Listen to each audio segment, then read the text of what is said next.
అన్నా, నీ బొజ్జలో ఇప్పుడిప్పుడే ప్రాణం పోసుకున్నాను తెలుసా.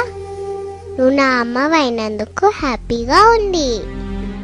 నీ ప్రేమకు గుర్తుగా వచ్చా కదమ్మా, గర్వంగా ఉంది. నాకు తెలుసు నీ కూతురుగా నేనెంతో సంతోషంగా జీవిస్తాను. అమ్మా, నీ కడుపులో పెరుగుతుంది పాప అని తెలిసి ఏడుస్తున్నావా? పాపనైతే నీకోసం ఏవైనా చేస్తానమ్మా, ఏడవకమ్మా. నువ్వు నాన్న ఎందుకు తరచుగా గొడవ పడుతున్నారు? నాన్నని కొట్టొద్దని చెప్పమ్మా. నీ పొట్టలో ఉన్న నా పొట్టకు దెబ్బలు తగులుతున్నాయి. ఈరోజు డాక్టర్ని కలిసావు ఎందుకమ్మా? నేను బాగానే ఉన్నాను కదా. ఏం జరుగుతుందమ్మా? నేనుండే చోటకు ఇదేదో కొత్త వస్తువు వచ్చిందేంటి? అదేమైనా కొత్త రకం బొమ్మనా? అమ్మా, ఆ బొమ్మ నా వైపు దూసుకొస్తుందమ్మా. అమ్మా, వాళ్ళ నాపమ్మా, అది నా చెయ్యి.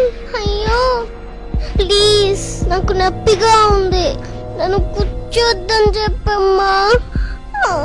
నన్ను కాపాడమ్మా. నేను చిన్న పాపని కదా, నన్ను నేను రక్షించుకోలేనని తెలుసు కదా. అది నా కాలు. వాళ్ళని ఆపమని చెప్పమ్మా. ప్రామిస్, నేను నా కాళ్ళతో నీ భుజం తన్ననమ్మా. వాళ్ళని ఆపమని చెప్పమ్మా. వాళ్ళు మనుషులే కదా, నన్ను ఇలా ఎలా చేయగలుగుతున్నారమ్మా? అమ్మా అమ్మా, ఇక నేను రక్షించమ్మా. అమ్మా, ఆడపిల్లను బతకనిద్దాం, రేపటి తరానికి అమ్మడు ఇద్దాం.